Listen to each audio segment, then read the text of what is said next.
ଆମ ଧନକୁ ଦେଖନ୍ତୁ କେତେ ପ୍ରକାର ଷ୍ଟାଇଲରେ ସେ ପୋଜ୍ ଦେଇକି ବର୍ତ୍ତମାନ ପାଇଁ ଫଟୋ ଉଠେଇଛି। ଇସ୍ ବାପରେ ବାପ କି ଷ୍ଟାଇଲ ତାର, କେତେ ସାରା ପୋଜ୍ ଦେଇକି ସେ ଫଟୋ ଉଠା ଚାଲିଛି ତାର ପାଇଁ।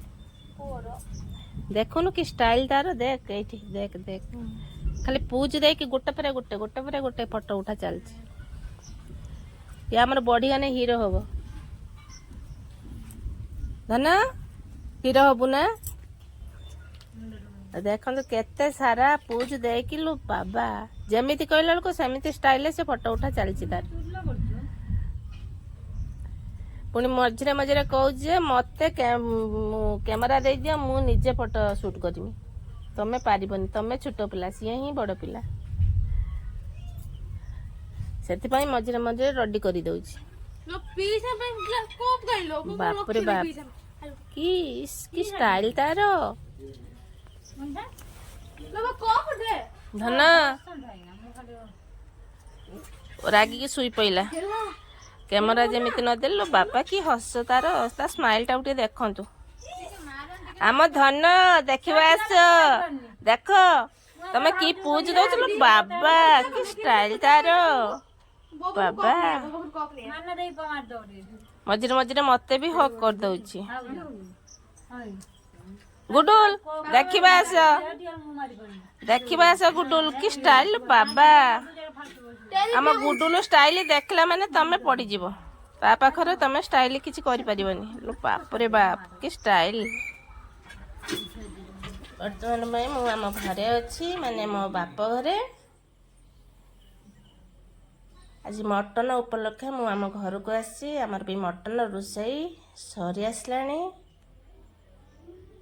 ଦେଖନ୍ତୁ କେତେ ସୁନ୍ଦର ଭାବେ ମଟନ ରୋଷେଇ ହେଉଛି। ଦେଖିଲା ବେଳକୁ ତ ଲୋଭ ଲାଗୁଛି, ନିଶ୍ଚିତ ଖାଇଲା ବେଳେ ଜଣାପଡ଼ିବ ଟେଷ୍ଟଟା କିପରି ହୋଇଛି। ମୋ ସହିତ ଆଉ ବି ଆମ ଘରକୁ ଏଠି କୁଣିଆ ଆସିଛନ୍ତି, ସାଙ୍ଗ ହୋଇ ସବୁ ମଟନ ଖାଇବାକୁ ରେଡ଼ି ହୋଇଗଲୁ। ତାପରେ ଖାଇସାରି ଏଠି ଆମ ଧନ ସହିତ ଏଠି କାକା ପୁତୁରା 2 ଜଣ ସାଙ୍ଗ ହୋଇ ବ୍ୟାଟ୍ ବଲ୍ ଖେଳୁଛନ୍ତି।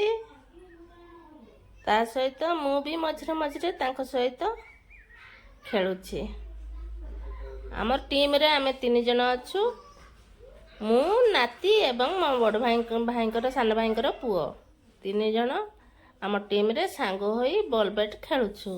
ଦେଖନ୍ତୁ ଆମ ଗୁଡୁଲ ଏଠି କେତେ ସୁନ୍ଦର ଭାବେ ବ୍ୟାଟ୍ ବଲ୍ ଖେଳୁଛି।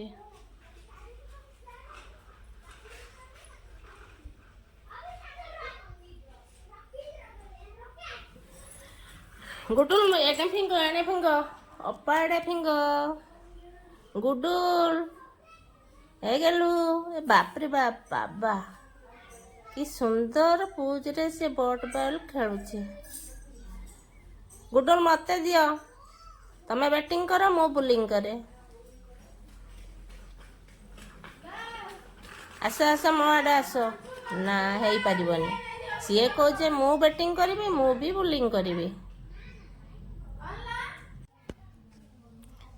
ଆମେ ସାଙ୍ଗ ହୋଇ ବ୍ୟାଟ୍ ବଲ୍ ଖେଳି ସାରି ତାପରେ ଦେଖନ୍ତୁ ଆମ ଧନ କିଭଳି ଭାବେ ଚୁପଚାପ ଛିଡ଼ା ହେଇଛି।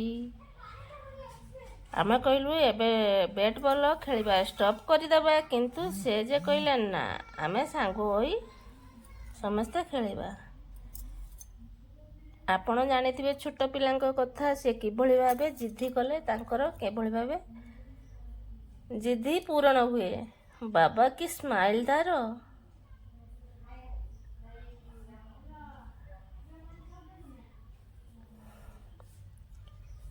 ତାପରେ ବଲଟି ଦେଖନ୍ତୁ ଆମର ଖଟ ତଳେ ପଶିଗଲା ପରେ ଆମ ଧନ କିଭଳି ଭାବେ ଖଟ ତଳକୁ ଅନାଉଛି।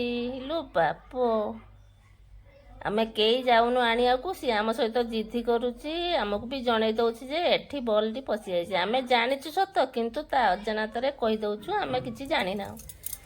ସିଏ କେଭଳି ଭାବେ ଚିତପଟାଙ୍ଗ ହେଇକି ତଳେ ପୁରା ବସିଛି ଆମ ଖଟ ତଳକୁ, ଆମକୁ କହୁଛି ଯାଅ ଆଣିବ। ଆସିଲା ପରେ ଦେଖନ୍ତୁ, ତାପରେ ବଲ୍ ତା ପାଇଁ ଖୋଲା ହେଲା ପରେ ସେ ପୁଣି ଥରେ ଆମ ସହିତ ଲାଗିଛି, ଚାଲ ସବୁ ସାଙ୍ଗ ହୋଇ ଫେରେ ଖେଳିବା।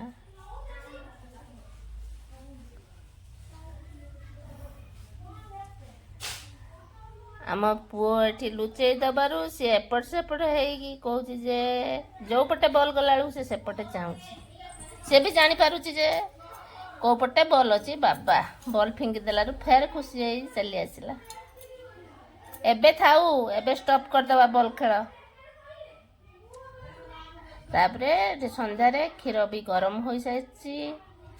ତା ସହିତ ରାତି ପାଇଁ ପନିର ଆଳୁ ରୋଷେଇ ହେବ।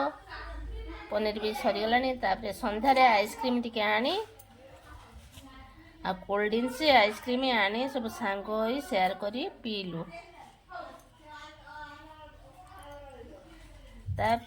ତାପରେ ବି ଟିଫିନ୍ ବରା ତରକାରୀ ସାଙ୍ଗ ହୋଇ ବି ମିଶି ସବୁ ବସିଗଲୁ ଖାଇବା ପାଇଁ।